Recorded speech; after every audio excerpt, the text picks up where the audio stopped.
नमस्कार शेतकऱ्यांनो, कांदा उत्पादक शेतकरी बांधवांसाठी आताच्या क्षणाची सर्वात महत्त्वाची आणि मोठी बातमी. कांदा संदर्भातील कांद्याच्या भावात वाढ होणार, कधी होणार, किती होणार, कशामुळे होणार, काय महत्त्वाचे कारण, सविस्तर थोडक्यात संपूर्ण अपडेट बातमी आपण या व्हिडिओच्या माध्यमातून जाणून घेण्याचा प्रयत्न करावा. तर महाराष्ट्रातील तमाम कांदा उत्पादक शेतकरी बांधवांना एकच विनंती, व्हिडिओ शेवटपर्यंत बघा. अतिशय महत्त्वाचा व्हिडिओ जर आवडला तर नक्कीच लाईक करा. सांगा प्रचार नवीन असाल तर हवामान आपल्या युट्यूब चॅनलला सबस्क्राईब करून असेल लाईक करून नसू नका, जेणेकरून नोटिफिकेशन तुमच्यापर्यंत पोहोचते. करू शकता.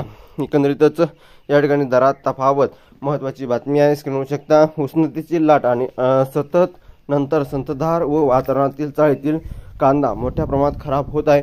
शेतकऱ्यांकडे मोठ्या प्रमाणात कांदा शिल्लक आहे. उत्पादन खर्च आणि मिळणारा दर याच्यात तफावत आहे. अशा प्रकारची या ठिकाणी महत्त्वाची अपडेट आहे. आणि शेतकरी मित्रांनो, या ठिकाणी बघू शकता दक्षिणेतील राज्यात लाल कांदा बाजारात येण्यास सुरुवात झाली आहे. त्याचा फटका राज्यातील कांदा दर कोसळून उत्पादकांना बसण्याची शक्यता. या पार्श्वभूमीवर केंद्राच्या कांदा खरेदीला मुदतवाढ देण्याची आवश्यकता मांडण्यात आली आहे. ही खरेदी 15 ऑगस्टपर्यंत सुरू ठेवण्यासाठी राज्य सरकारने केंद्रीय ग्राहक कल्याण मंत्र्याकडे मागणी करावी, अशी साकडे भाजप किसान मोर्चाचे महामंत्री अमृतसर यांनी मुख्यमंत्र्यांसह कृषी मंत्री व स्थानिक मंत्री आणि खासदार यांनी घातली आहे. ही होती महत्त्वाची अपडेट. ताज्या आणि महत्त्वाच्या अपडेट घडामोडी तुमच्यापर्यंत सर्वात अगोदर पोहोचण्यासाठी चॅनलला सबस्क्राईब करा. धन्यवाद मित्रांनो. माझा व्हिडिओ शेवटपर्यंत दिले तर भेटू माहितीपूर्ण कांदा बाजाराची अपडेट. तोपर्यंत इथेच थांबतो आहे. जय महाराष्ट्र, जय श्री. धन्यवाद.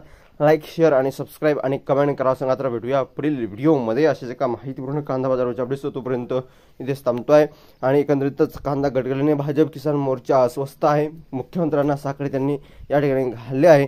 यंदा नाशिक उन्हाळ कांद्याचे राज्यात विक्रमी उत्पादन झाले असून अनेक भागात शेतकऱ्यांना कांदा चाळी तुडुंब भरल्या आहेत. परराज्यातून कांदा बाजारात येऊ लागल्याने त्याचा दरावर परिणाम होत आहे. या स्थितीत केंद्र सरकारने कांदा खरेदी 28 जुलैला संपुष्टात आल्यास दर अधिक कोसळते. शेतकऱ्यांना रोषाला सामोरे जावे लागेल. त्यामुळे राज्य सरकारने या खरेदीला 15 ऑगस्टपर्यंत मुदतवाढ देण्यासाठी केंद्राकडे पाठपुरावा करा, असे साकडे भाजप किसान मोर्चाचे मुख्यमंत्री देवेंद्र फडणवीस यांना घातले आहे.